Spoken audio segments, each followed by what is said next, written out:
Hey guys, Dylan with Logic here.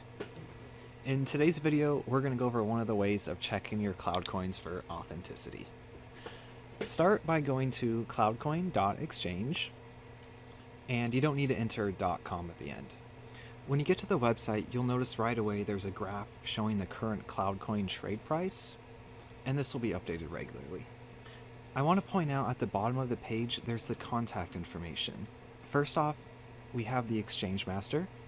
This will be used if you need help with the website itself. Below that, we have the contact information for customer support. If you need help with the CloudCoin software or just general questions, you'll want to contact them. Now, if we scroll back to the top of the page, we'll see the Detect tab. Go ahead and click on that. So from here, you can either drag and drop your CloudCoin files, or you can just click in the box and select your files. And multiple CloudCoin files can be checked at once. Then once you have all your files listed, select Verify, and one by one, your CloudCoins will be checked for authenticity.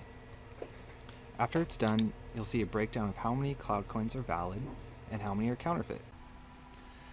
And to be clear, this is not pwning your CloudCoins. This is just checking them for authenticity.